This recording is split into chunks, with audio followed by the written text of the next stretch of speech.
Hoy nos damos el enorme gusto de tener aquí a nuestro lado a quien hace muchos años ya es columnista de este programa, es magíster en teología, dirige hace mucho tiempo una cuenta en Instagram que ya es viral, mucha gente ya lo sigue, Hablemos de Teología, lo pueden seguir a través de ahí, donde va también desentrañando y va trabajando y echando luz a distintas cuestiones que tienen que ver con nuestra fe y nuestra creencia. También es rector de un colegio que ahora vamos a estar hablando muy particular, que el otro día lo veíamos como noticia de Infobae del domingo. Y bueno, tenemos la suerte de tenerlo aquí para hablar de todo y de todos los temas que muchas veces van surgiendo sin ningún tipo de condicionamiento. Recién estábamos hablando de eso, es como una especie de rocola teológica donde le tiramos los temas y él siempre contesta hablar sin ningún problema y tiene para todo, hablar. ¿viste? Son licenciados en todo, ¿viste? Agustín Podestá, ¿cómo le va? Muy buenas tardes. Bueno, muchas gracias. Buenas tardes a todos, todas. Qué lindo tenerte aquí en el piso. Hace mucho que no venís. Hace mucho que no venías. Sí. Ahí, ¿no? Ahí está bien. Estamos acá con un mini teólogo también, un futuro mini teólogo. Ha venido Juanchi, ha venido Luciana, que está embarazada. También está ahí. Sí, están ahí mirando. Hola, Juanchi. Ahí nos está viendo. Ahí nos está mirando. Hoy vinimos todos en excursión. Bueno, como cuestión previa a la entrevista, a la parte de la entrevista no, o a la columna, nos hacíamos noticias un tiempito de la historia hace unos días, salía en Infobae la noticia de Luca Doro, creo que fue parte del alumnado del EMAE, corregime cualquier cosa, sí. Y veíamos el domingo tus fotos publicadas en Infobae como sorpresa rector de ahí, sorpresa total. De repente me vi ahí en foto en Infobae y fue tipo, ¿qué pasó? ¿De qué? Y como es una historia que tiene no me mucho... pidieron consentimiento. ¿No te pidieron consentimiento? Le voy a decir a Gerardo González y a Valeria Cavallo, que los conozco a los dos, un fuerte director y su directora de Infobae, le voy a decir que a ver qué pasó. Que te muchísimas gracias por la nota.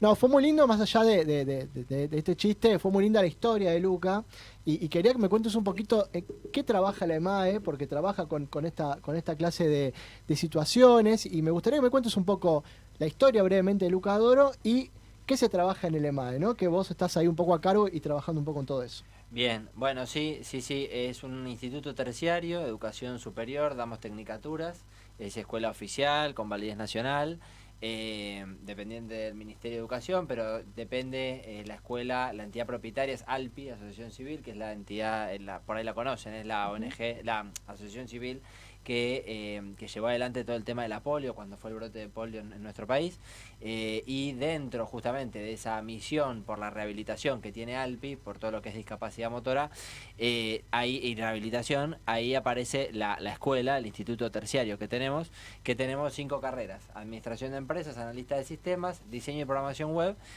enfermería e instrumentación quirúrgica. Las 3 primeras que nombré, administración, sistemas y diseño, la mayoría de los estudiantes tienen discapacidad.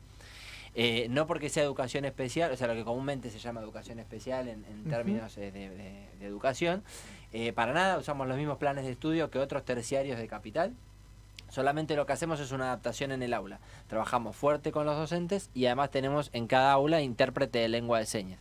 Entonces, junto con el docente está el intérprete, que justamente interpreta para los alumnos sordos o hipacúsicos. La mayoría de nuestros alumnos con discapacidad son sordos y bueno, tenemos otro tipo de discapacidades. Trabajamos sobre todo lo que es la inclusión en el aula. Ese es como el fuerte, digamos. Y en este contexto, bueno, Luca es egresado nuestro justo este año, por eso de la foto. La foto es reciente, es del mes pasado, de junio, sí, del mes pasado, donde dimos la entrega de diplomas a alumnos que teníamos atrasados, porque desde el 2019 que no hacíamos entrega de diplomas. Entonces se juntaron los que se egresaron en 19, 20 y 21 y hicimos 2 entregas de diplomas. Todavía nos está quedando una tercera que necesitamos, donde, bueno, dimos los diplomas, y esa foto es de ahí. Él es egresado a la carrera de sistemas, de una discapacidad motora. Y bueno, un poco lo que trabajamos justamente en EMAE es eso, ¿no? Es la inclusión dentro del aula. Y están invitados, cuando quieran venir a la escuela, bienvenidos sean. Bien, bueno. Estamos Corrientes y Medrano. Ahí nomás. Accesible, Ahí nomás. muy accesible. ¿Y los pueden encontrar cómo en el EMAE? ¿Tienen página de Instagram, de Facebook? Sí. EMAE-escuela, si no me equivoco, es en Instagram, por las dudas corríjanme. Y en Facebook también, EMAE, Escuela Metropolitana de Altos Estudios, y si no nos buscan por Google, que también dentro de la página de ALPI estamos también. Bueno, dicho esto, vamos ya a sumergirnos un poco en la actualidad católica y religiosa de nuestra iglesia. Y bueno, sin lugar a dudas, esta semana la noticia que por ahí hoy tuvo más trascendencia fue este viaje que realizó el Papa Francisco a Canadá, ¿no? Particularmente a la ciudad de Quebec, donde habló de los abusos sufridos por parte de algunos miembros de la comunidad indígena, no solo en materia sexual, sino también en cuanto a la colonización cultural que muchos de ellos sufrieron, ¿no? Y pidió que la comunidad cristiana no se deje contaminar con la idea de que existe una cultura superior a otras, ¿no? ¿Qué lectura realizás de este viaje que el mismo Papa Francisco calificó como un viaje penitencial, ¿no?, de la Iglesia? Bueno, primero la valentía, digamos, ¿no? Porque es interesante que haya papas que toman la iniciativa y se hacen cargo de la historia, porque otro podría decir en otro contexto, bueno, no es mi tema, yo no lo hice, yo no me meto, digamos, yo no tengo por qué pedir disculpas que algo que no hice, ¿no? Esa posición, bueno, es muy cómoda, es muy fácil, pero uno me parece que sí tiene que hacer cargo también de la historia, ¿no? Desvincularse de los errores del pasado creo que no es tan sencillo, ¿no? En este sentido, me parece que justamente Francisco, que es la cabeza en este caso de la iglesia romana por lo menos, me parece que está bueno que haya dado este paso. Dicho esto, también es cierto que hay, y me parece interesante esto, ¿no? Como para aprender también una lección más, diría, ¿no? Que es el tema de la cultura, esto que estaba señalando, digamos, ¿no? Que esta idea que se nos ha metido, sobre todo en la modernidad, de que hay una cultura que es la occidental, que es superior a las demás, ¿no? Y que porque escuchaba con el tema de Canadá, que se hablaba de un proceso de occidentalización, ¿no? O sea, de un proceso que el cristianismo, que en buena medida se lo ha tomado en la colonización de la mano de civilizar, ¿no? Este discurso civilizatorio que tanto daño ha generado en la historia, donde cristianizar también es colonizar culturalmente, ¿no? Es decir, imponer una determinada cultura como si una cultura fuera más importante que la otra. Y digo algo más, como si hubiera y acá entro directo en lo teológico, como si hubiera una sola forma de ser cristiano. Porque también es un error muy grave, ¿no? Pensar que hay una sola forma de ser cristiano, o que la europea, esto fue un gran debate, por ejemplo, que se dio con Ratzinger, antes de ser papa, que era, bueno, si se puede ser cristiano fuera de la cultura occidental o de la cultura europea, ¿no? Y hasta qué punto la europeización del cristianismo es condición sine qua non para ser cristiano, ¿no? Bueno, acá hay un debate, acá se abre y acá, bueno, sí pueden aparecer un montón de posturas diferentes. Yo creo yo creo que justamente lo propio del evangelio es inculturarse, ¿no? Es que y el evangelio que está por encima, ¿no?, de toda cultura específica, en cada cultura tiene algo para decir. O sea, cada cultura diferente muestra algo diferente del evangelio, ¿no? Pensar que hay una cultura que es superior a la otra y que por eso hay que imponerla y que en ese sentido estamos evangelizando, bueno, es catastrófico, ¿no? Y se ha visto en la historia. En el contexto de este viaje a Canadá, no sé si tuviste la posibilidad de verlo, había un joven de Quebec que mencionaba sobre que la iglesia envejecía, ¿no? Remarcando que la mayoría de las personas que iban a la iglesia son adultos mayores. ¿Consideras que esto es una realidad que se está generando en las iglesias del mundo o es una declaración aislada, una opinión personal de este joven? Sí, te estás riendo, no sé por qué. No, bueno, porque en buena medida uno lo ve, digamos, y en Europa es muy claro, por ejemplo. En Europa es clarísimo. Uno entra a una iglesia, a misa en Europa, y quedan 4 o 5 personas, no digo en Roma, en el Vaticano, pero te alejas un poco, vas a una iglesia de pueblo y es muy claro, digamos. Hay 4 o 5 personas, de las cuales de las 5 o 4 son adultos mayores. Es decir, le queda poco tiempo a la iglesia para terminar de cerrar la puerta, porque literalmente no hay juventud. Ahora, también esto se superpone, no sé, por ahí después pensamos en otros eventos masivos como la JMJ o momentos donde la juventud se junta mucho y pensamos que por eso está resuelto, ¿no? También eso nos llevaría a plantearnos a qué llamamos joven en la iglesia, pero eso es otro debate, ¿no? A qué llamamos joven en la iglesia, pero es para otro contexto. Pero en buena medida es cierto que la iglesia le cuesta todavía, o queda en eso, ¿no? Queda en, Francisco muchas veces cuando era Bergoglio acá lo decía, digamos, ¿no? Que la iglesia tenía olor a vejez, tenía olor a, ¿no? Lo ha dicho muchas veces, ¿no? Olor a armario, ¿no? O sea, es decir, hay como que darle, me parece, en el camino de la evangelización una vuelta de tuerca. Ahora, creo que esto no puede cambiar si no cambia lo doctrinal. Esto también lo veo, digamos. O sea, que si no cambiamos determinadas cuestiones doctrinales, no vamos a lograr... porque después está lo otro, que es que uno lo ve en otras ramas, por ejemplo, evangélicas o protestantes, que tienen muchísimo empuje con los jóvenes, pero también hay que ver qué doctrina están transmitiendo. A veces uno escucha determinadas posturas, inclusive de jóvenes, y a mí se me hiela la sangre, ¿no? ¿Cómo así semejante barbaridad, ¿no? Entonces la masividad tampoco es garantía de que lo que estén haciendo esté muy bueno, digamos, porque también me parece que tiene que entusiasmar el Evangelio.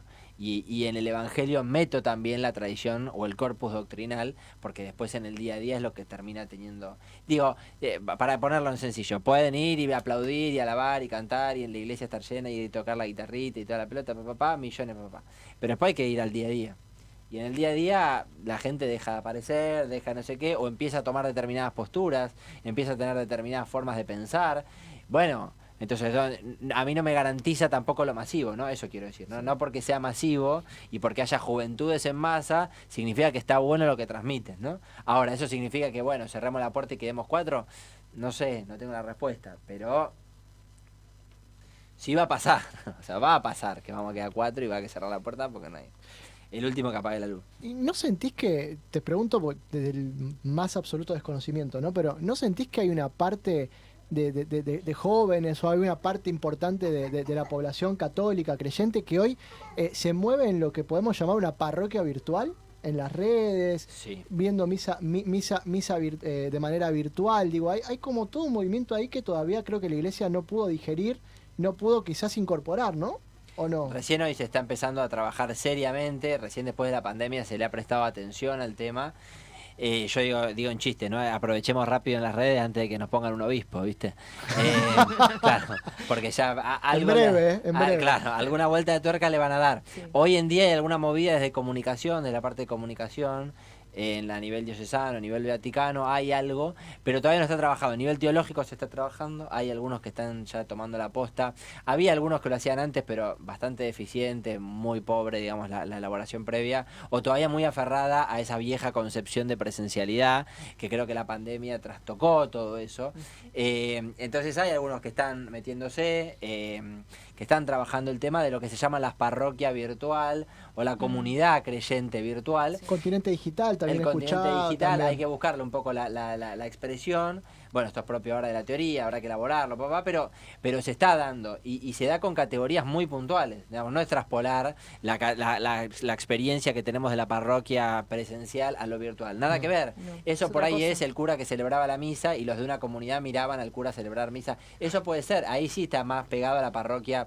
Ahora, lo que sucede, y lo digo en la práctica, es que un sacerdote está subiendo un contenido al Instagram y se lo están replicando en México. O sea, el cura lo sube acá y se lo están replicando en México. O una persona lo está viendo desde un sillón en un pueblito, no sé, en Colombia.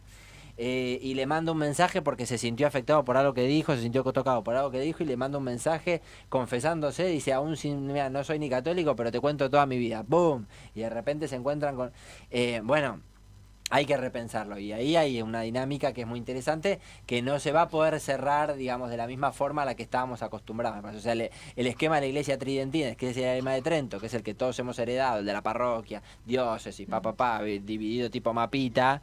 Vieron que la iglesia se divide, se configura después de Trento, ya estaba antes, pero con Trento muy clarito, la diócesis, la parroquia, el terreno, el espacio, no te vayas de una parroquia a otra, esa idea que han heredado nuestros padres, Bueno, ya no va, o sea, en las redes sociales no tiene lugar esa estructura. Entonces, me parece que está bueno el desafío para generar algo nuevo.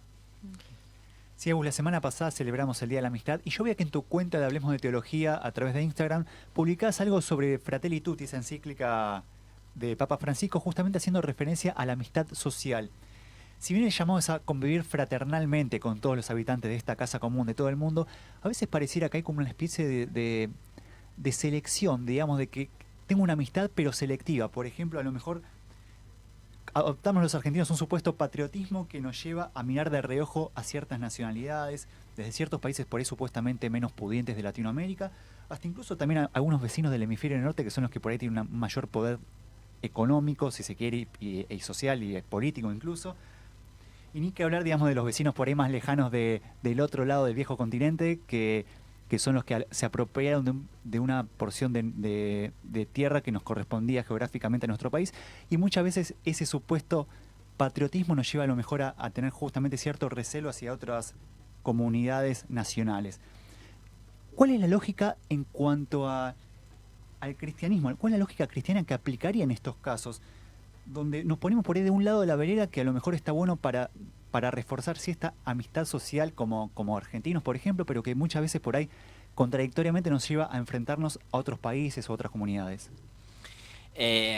Sí, bueno, lo primero que diría a los argentinos que todavía tienen esa mentalidad es que somos el país que menos vale en toda Latinoamérica en este momento. O sea, el que tiene la moneda más devaluada de toda América Latina. O sea, el otro día escuchaba, para los que todavía se discriminan y demás a los países hermanos, que conviene más ahorrar en peso boliviano que en dólar. Sí, o sea, para los que todavía discriminan, digo, muchachos, o sea, bajen el copete urgente, porque miren que somos los que estamos más prendidos fuego. Dicho esto, en chiste, pero cierto, ¿no? Porque por otra parte es verdad. Entonces, dicho esto, me parece que justamente lo que invita a Fratelli Tutti es una invitación a pensar más allá de las diferencias. A nivel nacional, transnacional, internacional, ya en el plano internacional me parece que hay una riqueza que Francisco introduce el tema de la amistad social, que es una vuelta de tuerca, digamos, él habla de la fraternidad. De hecho, uno de los títulos de la encíclica es Igualdad, Fraternidad y, ¿cómo se llama? Libertad, Igualdad y Fraternidad, que son fue el eslogan de la Revolución Francesa, ¿no? Y uno diría como el liberalismo francés, que fue totalmente anticatólico, bueno, Francisco toma su lema y dice, muchachos, construyeron libertad, entre comillas, construyeron igualdad, más o menos. Ciertamente la fraternidad se la olvidaron cuando hicieron toda esta movida liberal, digamos, ¿no? Bueno, la fraternidad justamente es lo que nos recuerda que, o la condición fraternal, nos recuerda que somos hermanos, todas, digamos. Que en todo el mundo somos hermanos y hermanas. Entonces, la división justamente territorial, digo, no me quiero poner en Imagine, ¿no? Y imaginamos un mundo sin fronteras, no estoy diciendo eso. Pero estoy diciendo, no nos olvidemos que igual esa condición está. O sea, aunque tengamos frontera y aunque estemos divididos y aunque dentro del mismo territorio tengamos también diferencias, porque no solo es nacional, también dentro de una determinada nación tenemos imposibles o increíbles diferencias. Como aún así, no recordemos esto, que en el fondo la frontera llega un momento que se desdibuja, ¿no? Y lo vemos sobre todo en cuestiones más extremas, como puede ser la guerra. Ahí es claro que la frontera se desdibuja, porque ahí hay un país que está entrando en la frontera del otro para destruirlo. Me parece que hoy más que nunca un planteo sobre la fraternidad es menester. Y la fraternidad en estas categorías, es decir, mirá, entre vos y el que tenés al lado no hay diferencia. O sea, hay un punto en el que no hay diferencia, ¿no? Que todos somos seres humanos. O trabajamos todos juntos para resolver el problema que tenemos, o vamos, ¿no? O vamos, y Francisco lo decía, vamos hacia la guerra. Y después pasó. O sea, después tuvimos guerra. Y estamos al borde de la guerra, ¿no? Cuando Francisco hoy dice, lo dijo hace poco de vuelta, y lo dice siempre, pero hace poquito lo reforzó, tener armas nucleares es pecado. Directamente. Dijo, tener armas nucleares es pecado. Y ahí voy a decir, pero ¿cómo? Si un montón de naciones tienen armas nucleares. Es que ¿por qué lo dice? Porque dice, solo el hecho de pensar que tenés un arma que solo existe para destruir masivamente, o sea, eso lo podríamos decir de cualquier arma, pero ese arma en particular está pensada para eso, porque ni siquiera lo dice porque lo otro es la legítima defensa. O sea, claro, no es defensa personal. Un arma nuclear no es defensa, porque vos no la podés usar en tu territorio. Así de fácil. Y la vas a usar explícitamente para aniquilar un porcentaje masivo de otro territorio, de otra nación que en este caso va a ser contraria a tuya. Es decir, ya el hecho de querer usarla, ya el hecho de tenerla implica un pecado contra la humanidad. Es decir, es un pecado contra el hecho de ser humano. No, diríamos un crimen de lesa humanidad, no sé, todas estas cuestiones, después los abogados ahí se pelearán para ver qué carátula le ponen. Digamos. Pero es eso, es pensar directamente, destruir masivamente. Bueno, si empezamos de esa forma, o si vamos a pensar que se puede salir adelante, y en ese sentido me parece que la pandemia fue un ejemplo claro de que hay una, y lo dijo Francisco siempre, ¿no? Cuando dijo, estamos todos en la misma balsa. ¿A qué se refiere? Si, muchacho, el mar nos está comiendo a todos. O sea, el COVID no distingue de raza, religión, cultura, pueblo, bla, bla, bla, situación socioeconómica. Chao, vino y nos arrasó. Bueno, pensar una tercera guerra mundial. O el cambio climático, sin ir muy lejos, el cambio climático también nos va a destruir a todos por igual, digamos. De acá a unos cuantos años el mundo deja de existir para todos. Digamos, no importa la situación socioeconómica, digamos, nos va a comer a todos. Bueno, o trabajamos juntos o terminamos matándonos. Bueno, muy interesante eso, plantear y que los grandes estereotipos funcionales o las grandes ideologías, como puede ser la liberal, que fue la que más se impuso, ¿no? Del siglo XVIII para acá, fracasó, digamos, no sirve. O sea, esa forma de concebir al individuo no sirve, esa forma de concebir a los Estados-nación no sirve. Planteemos algo que sea transnacional. ¿Qué hay transnacional? El hecho de ser humano. Entonces, en ese sentido, hablemos de amistad social, ¿no? Fraternidad, digamos, utilizar algunas categorías que nos pueden ayudar para entender que somos seres humanos. Dejando de lado las frases como se canta en la cancha, andate a vivir a Bolivia, o el que nos salte su inglés, o Yankees go home. O sea, todo eso quedaría relegado con la lógica de ser comunidad de hermanos, en definitiva. Sí, lo que sería ideal es que ellos mismos, por ejemplo, porque no es lo mismo, digo, andate a Bolivia que Yankee go home, porque el Yankee te está invadiendo. O sea, lo que sería ideal es que el Yankee no te invada, que un pueblo, que una nación no tenga comido un territorio dentro de tu territorio, como nos pasa en la Patagonia. Claro. Ahí sí yo digo, go home, pero porque estás invadiendo un territorio que no te corresponde. Quédate pero de visita. Claro, vení de visita, porque si yo voy y hago lo mismo en tu territorio, también estaría mal. No solo vos me vas a echar, que es la típica, vos me vas a echar. No, también estaría mal que yo esté invadiendo una propiedad que no. Claro, sí, eso. Con esa salvedad. Perfecto. Que Reino Unido se siente a debatir la soberanía de las islas. Eso por ejemplo, respetando una resolución de las Naciones Unidas, ¿no? Que hace más de 2 años está aprobada. Sería buenísimo que Inglaterra, no sé qué, no te manda a ningún lado de inglés, pero las Islas Malvinas vos no te corresponden. Listo. Sentate a dialogar, exactamente. Publicabas en tu cuenta de Hablemos de Teología unos videos muy interesantes donde fuiste desmenuzando el Padre Nuestro de una manera increíble, como siempre. ¿Por qué sentiste la necesidad de hacer eso? ¿Y tenés pensado hacerlo con alguna otra nación más? Porque tuviste mucho éxito. No lo tenía pensado, pero podría ser.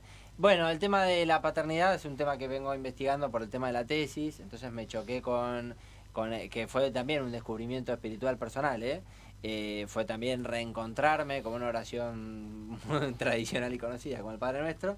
En la investigación y demás leí mucho sobre el tema y me empezó como a caer la ficha otra vez de algo a lo que de vuelta estamos muy acostumbrados a rezar todos los días, pero no del todo a terminar como de desmenuzar. Entonces leí bastante respecto a esto y dije voy a compartirlo. Porque son parte de las frases mecánicas que vamos diciendo sin entender las partes. Eso fue como algo muy lindo, ir escuchándote, ir desmenuzando lo que decimos de manera mecánica, ¿no? Sí. Como un mantra, entre comillas, ahora que está tan de moda la palabra mantra, pero sin pensar lo que decimos, ¿no? Sí, tal cual. Y sobre todo vino por este lado, ¿no? O sea, que es algo que sí, en sintonía con el tema de la fraternidad, que lo primero que reconocemos cuando rezamos Padre Nuestro es que nos reconocemos hijos y hermanos. O sea, claro, que no rezo Padre mío, digamos. Esto también vino como muy a colación del tema de la fraternidad. O sea, hay cristianos quizá que quieren vivir su fe de forma individual, o lo vimos mucho en la pandemia, ¿no? No puedo comulgar, como si fuera algo que yo no puedo hacer, ¿no? O sea, esa lógica no existe. O sea, no es que vos no podés comulgar porque vos no podés ir a misa. Porque si pensás de esa forma, entonces te está fallando tu forma de ser católico, porque no podés rezar Padre Nuestro y decir, yo no puedo hacer tal cosa. Si la fe no es individual. O sea, una de las gracias más grandes que tiene nuestra fe es que nadie cree solo. Que cada vez que rezamos Padre Nuestro, lo primero que confesamos es que somos hermanos y hermanas. Claro. Entre todos. Si no, no reces Padre Nuestro, digamos. Y Jesús nos enseña a rezar así, ¿no? Jesús nos dice, che, ustedes recen de esta forma. Nadie puede decir, yo muy también de la espiritualidad moderna, protestantismo, contrarreforma. Papá decir, bueno, Dios y yo, ¿cómo yo me gano mi salvación? Bueno, todo el tema de la gracia. Por eso es muy interesante que Francisco siempre trae estos debates del tema de la gracia una y otra vez. Es muy interesante, ¿no? Que Francisco vuelve como estos debates, como decir, ojo, no se olviden, porque una cosa va con la otra, ¿no? Como enseguida el tema de la relación Dios y yo tiene enseguida relaciones Dios y nosotros. Como yo me entiendo con mis hermanos, si yo me entiendo desde mi relación con Dios, entonces los demás vienen en un segundo momento. No, como un segundo momento. No sé, vos no podés decir yo y Dios, porque no existe yo. No existe primero en nosotros. Pensé que lo ibas a hacer con el Ave María también. Pero, Bueno, perdón, yo te ¿sabes tiro. qué? Viste, yo sé, Toma el guante. porque también otra de las que hacemos de manera tan mecánica Mecánico. y se reza el rosario y te dicen tanto, vos rezás y rezás. Y creo que nunca, cuando veía tus videos, digo, nunca me puse a pensar lo que digo que digo todo el tiempo y lo repito una vez cuando rezo el rosario, ¿no? Que es otra de las grandes maneras de rezar que tiene la iglesia. O sea, es que un sacerdote en un retiro nos decía que lo rezábamos mecánicamente y que decimos Dios te salve María, ¿no? Es una frase que ya empieza directamente así y es un modismo, es un saludo. En realidad es alégrate María, lo que le está diciendo el ángel. Y nos enseñó a cambiarlo en ese momento. Y nos costaba rezar una decena de rosarios diciendo alégrate María. Y era pero tomar conciencia de lo que estábamos diciendo. Como una palabra o algo que ya deja de ser mecánico empieza a incorporarse de otra manera, ¿no? Sí, tal cual. Tal cual, por lo menos eso, como a comprender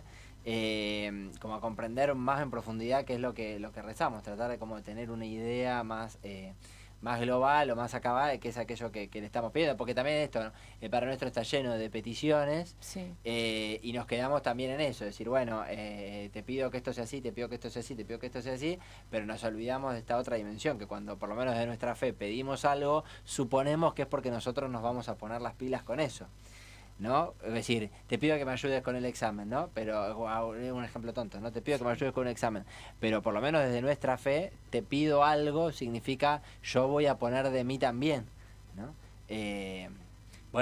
Entonces está bueno también como tenerlo. Uh-huh.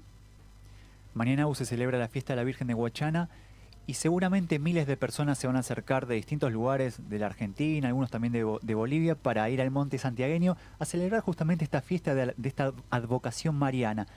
¿Te animás por ahí a decirnos algo de esta Virgen que se celebra más que nada en el Monte Santiagueño? Y por ahí a lo mejor hacer una lectura de por qué pensás a lo mejor que la Virgen se ha aparecido en lugares a lo mejor inhóspitos de nuestro país o de muchas partes del mundo, donde a lo mejor uno piensa que es un pueblo relegado y justamente la Virgen decide hacerse presente en muchos de esos lugares. La historia mucho no la conozco. Confieso que no soy que no la conozco. Sería bueno, igual, hablar algo, pero lo pensamos. Tomo para la próxima. Sí pienso esto. Que tiene que ver con la otra parte de la pregunta, que tiene que ver con de qué forma la Virgen tiene sus formas de encontrarse con el pueblo, uh-huh, que exceden, y esto me parece que tiene una riqueza muy grande, que exceden los formalismos, está buscando la palabra, los formalismos institucionales, los institucionalismos podríamos decir. Porque podrán o no tener más o menos llegada o más o menos aval eclesiástico. Pienso este ejemplo, como también pienso la Virgen en Salta, digo, distintas manifestaciones, ¿no? Que pueden tener de vuelta más o menos aval, más o menos...